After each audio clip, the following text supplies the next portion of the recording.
ఓ సాధారణ conductor super స్టార్గా ఎదిగిన అద్భుతం రజనీకాంత్. ఆయన శైలి, ఆయన మాట, ఆయన జీవితం, ఆయన సింప్లిసిటీ అందరికీ ఆదర్శం. భారతదేశంలో అందరికంటే ఎక్కువ పారితోషికం తీసుకుంటున్న హీరోల జాబితాలో రజనీకాంత్ పేరు ముందు వరుసలో ఉంటుంది.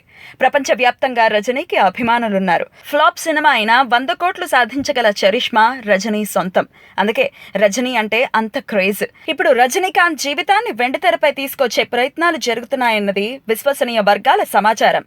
ఈ సినిమా కోసం రజనీ కుమార్తె ఐశ్వర్య గత ఏడాది నుంచి విపరీతమైన ప్రయత్నాలు చేస్తోందట. రజనీ సన్నిహితుల్ని కలుసుకుని కొన్ని కీలకమైన విషయాలు సేకరించే పనిలో పడిందట. రజనీ గురించి ఇప్పటివరకు తెలియని విషయాలతో ఈ సినిమా సాగుతుందట.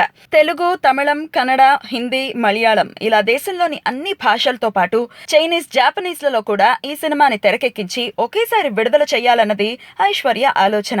అయితే ఈ సినిమాకి దర్శకత్వం వహించే బాధ్యత ఎవరికి అప్పగించాలి? ఈ విషయంపై ఇంకా స్పష్టత రాలేదని తెలుస్తోంది. ఈ చిత్రం ద్వారా వచ్చే లాభాలని సేవా కార్యక్రమాల కోసం వినియోగించాలని రజనీకాంత్ భావిస్తున్నారట. రోబో 2 పూర్తయ్యాక ఈ సినిమా పట్టాలెక్కే అవకాశం ఉంది.